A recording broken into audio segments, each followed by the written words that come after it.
comments, overview on the game, then we'll take the questions. Well, what an incredible atmosphere, and it seems like we say the same thing over and over each time we come in here, but our fans are by far the best in the country, and this is why you come to UGA. When you get an opportunity to play in an atmosphere like that, in an environment like that, it was really incredible. You don't really know what's inside you in life or football till you get tested, and I thought we got tested tonight. We found out a lot about our team. We're far from perfect, and we got to get a lot better, but they'll fight you, man. They'll fight you over and over again, and there were some really large hearts out there tonight. One, DeAndre Swift, who ran the ball with passion, guts, and just relentless effort. The effort and leadership of a Jake Fromm to third down scramble and take 2 hits and almost get a first and manage the game really beautifully. And then the defense to rise up and keep playing past a bunch of injuries, a couple injuries on offensive line, and I'm just proud of our guys, man. So much emotion in that locker room, so much effort, and really hate for Notre Dame, who has an unbelievable team and played a great game, to have to lose that game. Kirby, you make an adjustment at halftime on offense. Jake said it's picking up the blitz a little better than what you said about the second half. I don't know that it was picking up the blitz. It was making sure we had some space to run the ball. They were extremely aggressive playing the run, and I think they felt like they had to. That was their shot, to contain the run, stone the run, and they were playing downhill fast, extra guy in the box, and we really weren't able to make them pay for that early.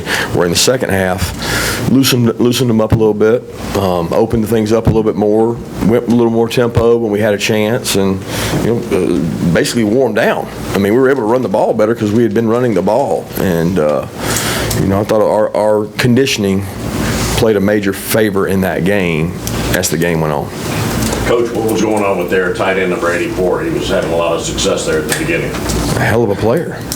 There's nothing going on with him. He's a great player, and when you're running boots, nakeds, waggles, all kinds of things, that guy's a phenomenal player. There's nothing going on with him. He was just a good football player, and they were targeting him a lot. If you noticed later in the game, they tried to target him, and we had 2 or 3 pass breakups on him. Kirby, Jake made a number of plays on third down tonight. Can you talk about his response in those situations, and then also particularly the touchdown pass where you were? Yeah, he played really well. I mean, I thought that he managed the game, and there were some times the shot clock was down on him, the play clock, and we always talk about with this kid, you got to give him a chance to work. You got to let him make decisions, and we didn't do that real well tonight. We didn't allow him the time to do what he does best, and we got to do a better job managing that as coaches. But I mean, Jake takes things that are broken, fixes them. He makes wrongs right. And I'm glad he's on our team because he's a leader. He's a commander-in-chief. I mean, the guy makes good decisions. Even in the second play, can you talk about your secondary corner being tested like that? Hang on. The second question was about Cager on the third down, the throw. Yeah, I mean, he didn't check anything. I mean, he knew where to go with the ball versus that look. And I mean, if you max blitz him, I'm not going to say he's going to make you pay because you still got to win one-on-one, but he knows where to go with the ball. And he sees all those same pressures and coverages every day in practice from us, so he's not easily fooled by things. And the cornerbacks were the Stokes down under being tested in the secondary. Yeah, that was tough. I mean, if you told me the one spot we couldn't afford to lose somebody at that point, it was that one. And, I don't know. He came back in the game and played later, but I just don't know if he was 100% or not. It was a tough call whether to put him back in there. He wanted to go back in, and he did go back in and give him a blow, but I thought we were playing pretty good defensively, and we had rhythm. So we, had Tyreek in there and DJ. What has Devon Wilson done to put him in the position that he was in this evening to have the game he had? He works hard. Devon's a talented player that loves football. He works every day. He understands coverages and leverages real well, and made a big play tonight. After injuries to the O-line, how big of a boost was it that Isaiah Wilson came on and did what he did? It was big for us. I mean, we felt like he was. We couldn't tell. We practiced a little bit. He didn't get to do a lot during the week, and then pregame warm-ups, he looked pretty good, but he had not gone against, fast people, and we were a little worried about putting him in there, but then we felt like we needed to at the half, and, Sam made a good call to put him in there, and I can't tell you how he played or how the other guys played. I have to watch the tape. Is there anything else you could say about Rodrigo Blankenship? Those kicks ended up being just huge. Just clutch. I mean, Mr. Consistency, and it's a pleasure to have it. I mean, it's like Jake. You go through your life coaching, and you may only have one or two Rodrigos, and he's clutch, and he loves it, and he wants to be in the limelight. He wants to have the pressure on him. Coach, so when you look at the last drive offensively for Notre Dame, so what can you say about how your team kind of handled the end stretch there, and did you see some similarities from 2017 in terms of how you guys had to stop it in order to secure the win? Yeah, there were some similarities there. I didn't think about it that way. I just, kept telling Dan stay aggressive, and he did. You got to make a decision at that point. Am I going to give up one, or am I going to come after him? And we were able to get a couple incompletions with pressures, and then got him to fourth down where we had an opportunity to win the game. And I thought Nolan and Jermaine looked like they broke through there on that play, and our depth helps us. I mean, we play a lot of players on defense, and when you're fresh in the fourth quarter, it looked like that we were fresher than they were in the fourth quarter, and was able to disrupt them offensively in the end. Kirby had 6 or 7 all-star penalties tonight. How important do you think the crowd was in sort of aiding the defense? Oh, unbelievably important. I mean, you think about that game, you think about the botch snap on one drive.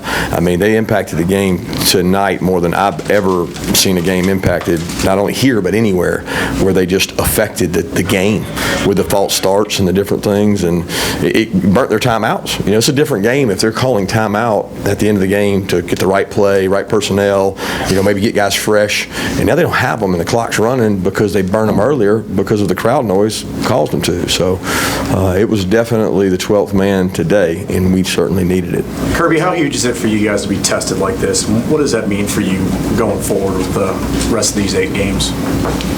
Well, like I said, I think when you get tested, you find out something about yourself inside. You look inside yourself when you're getting tested, and there's some guys that had to look inside themselves, so they had not been tested like that. And how are they going to respond? And they came out fighting. We showed the guys Matt Hughes, Frank Trigg UFC fight, and in the end of the fight, he says, you're never out of the fight. You're never out of the fight. He came back from having been down and almost in a submission position, and he just said, you're never out of the fight. And that's what we talked about all week. We were never out of the fight. And then at halftime, we knew we weren't out of the fight. The whole game, our kids kept saying, you're never out of the fight. You had some players after this game talking about how you left some stuff out there. Maybe it wasn't the cleanest game for them, but at the same time, they said they're built for this type of game, four-quarter thing. What do they mean by that? Well, I think that's what we want to be. We want to be a dominant team in the fourth quarter. We want to try to break people's will. We want to be able to take over the line of scrimmage, which at the end of the day, when you look at the rushing yards, we won the line of scrimmage. I mean, they didn't run the ball real well on us, and 152-46. So that's what this team's built on. Now, we've got to be able to do other things, and it keeps coming back to that. But I think we're built to do that. Solomon was injured against the Crosses there. Yeah, I don't know. And Schaefer filled in. Yeah. Schaefer came in and did a nice job. You remember Schaefer got Player of the Week a couple weeks ago, and we wanted to play him some more last week, and we're very fortunate that when Sally went down, there's a guy that can step in there and go play, and I don't know how he played. He had a personal foul penalty that wasn't very smart that hurt us, but he plays hard. He plays very similar to Sally, passion, energy, and toughness, and I thought he stepped right up, and as several guys did. Can you talk about back about the bye week? So what? What about the bye week? Oh, I have no idea, man. I mean, Tyson Campbell's day to day. I can't tell you if he's going to be back or not. The trust that Jake has earned with you and the coaches, is it the same for J.R. Reed and his presence out there and his knowledge? Absolutely. I mean, he was the human eraser. He had 2 or 3 plays that were going to be explosive plays. He gets a guy on the ground because it's about to break out. We busted a coverage, and then, he makes the pick that really changed the whole environment of the game, and he makes big plays. You talked about Ian Book all week and used a lot of Houdini, a lot of different things. What did you think seeing him in action today? He's very athletic, very intelligent, hard to finish on, makes really good decisions with the ball. I mean, he's he causes problems because he can scramble and run, and especially as you get tired and your rushers aren't fresh, he can take off and get 20 yards a clip. When Cager goes in the transfer portal, do you remember the conversations you had with Coley about him since he came in and recruited him in terms of what he could bring to the program? Yeah, I recruited Cager to Alabama, and he came on several visits, and I had a good relationship with him. Coley ended up getting him. Hartley knew him well, and it was a no-brainer for us. Paint the picture. You can go play with a quarterback that's played in a place that's deficit of receivers. It was a great match. Even with Rodrigo's consistency, did you at all consider going forward on quarterback? Yeah, I wanted to, and I didn't realize how far it was. I thought when they went back and reviewed it, I thought it was going to be inches, and then once we looked out there and said that thing's almost a full yard, we just went with the points and said, hey, we're playing good defense. We felt like they had to score 2 touchdowns to beat us, and that ended up being the difference in the game. But that's one of those. All you guys could second guess me if they scored a touchdown. Why didn't you go for it? So that's the life we lead, and it's a tough call because you got to feel comfortable you can get a yard when you have to. It seemed like in the first half when you guys got third down, dialed up some pressure, they had the perfect call on and picked up some of those. How frustrating is that as a coach, and how did you guys adjust to it? What were they on third down? I think they were like 30% on third down, so our goal is to be 70% off the field. So I came off the field feeling like we played pretty good on third down. They hit us on one coverage. We had a bust between miscommunication between 2 guys, but outside that, I don't know that the other ones were short yardage conversions, which they got a high probability of, but I thought we played good on third down. What did you make of the way how sort of physical DeAndre Swift sort of seemed to run tonight? He didn't have a lot of long breakout runs, but he sort of seemed to keep turning. Yeah. He's a physical dude. He played with passion, heart, and courage of a champion, and he took some ownership in the team, and he had just as much impact on that sideline talking to people as he did on that field carrying that ball, and that's what it's all about. Pleased with D-Rob Kirby when he came back and made some big catches. Yeah, I thought D-Rob had it. The one over the middle, the little bender, he and the guy were kind of 50-50, and he won that battle for the ball, and that was big for us. Is the open day at a good time? You knew you were getting 2 of them this year. Yeah, I always think that open day comes at the right time. It's best that it comes after a win because it was a long open date last year. So it makes that part much better. But look, whether we won or lost this game, we still had big games to play and we still control our own destiny. I still think that doesn't change. We just got a lot of glaring things we got to work on to get better. But I got a lot of respect for their football team and their football program. Does Jake Marta sometimes? No, I don't know.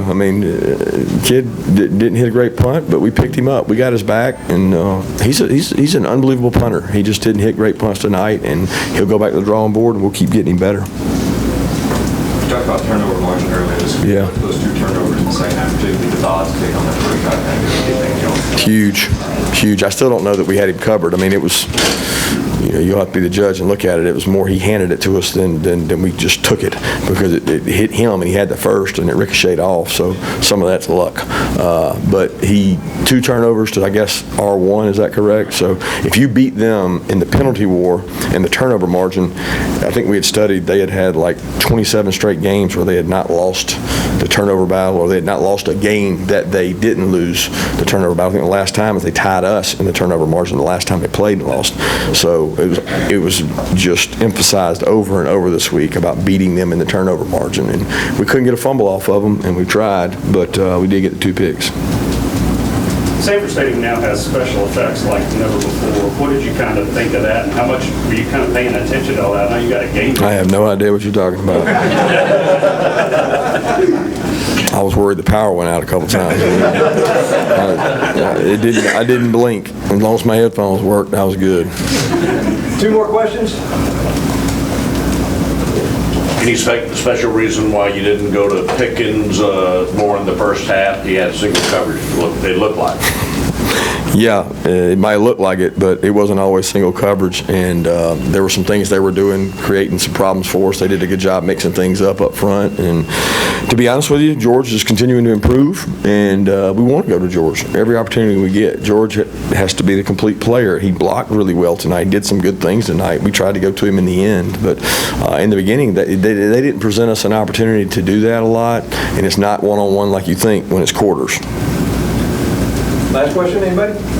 Kirby, I don't know how many snaps Tyreek McGee got in the first few games, but, to keep him invested and when you need him to come through, is that kind of what you expected for a senior, I think? Yeah, Tyreek McGee is, he's from Peach County, where they make you hard and soiled, and you hit every day at practice. It's one of the toughest, most physical schools in the country, or our state. Kieris is from there. The kids you get from there are just tough as nails, and this kid has been through so much. He started last year. He wouldn't start, and he's had injuries, and he's very bought into the team. He'll do whatever you ask, and this week we told him we were down corners. If somebody gets hurt, you may have to play. Instead of repping at star and safety, we're going to put you at corner, and, he took reps at corner, and he went in the game and played. He's played other games at corner, and he hasn't always played exactly perfect, but he's a winner, he's a fighter, and he's a senior, and that's why you have depth in your program, because if you don't have that depth, then you may have a bigger drop-off at that position, and it could be the difference in the game. Look, guys, thanks a lot for the coverage, and this was an awesome game atmosphere. Go Dogs.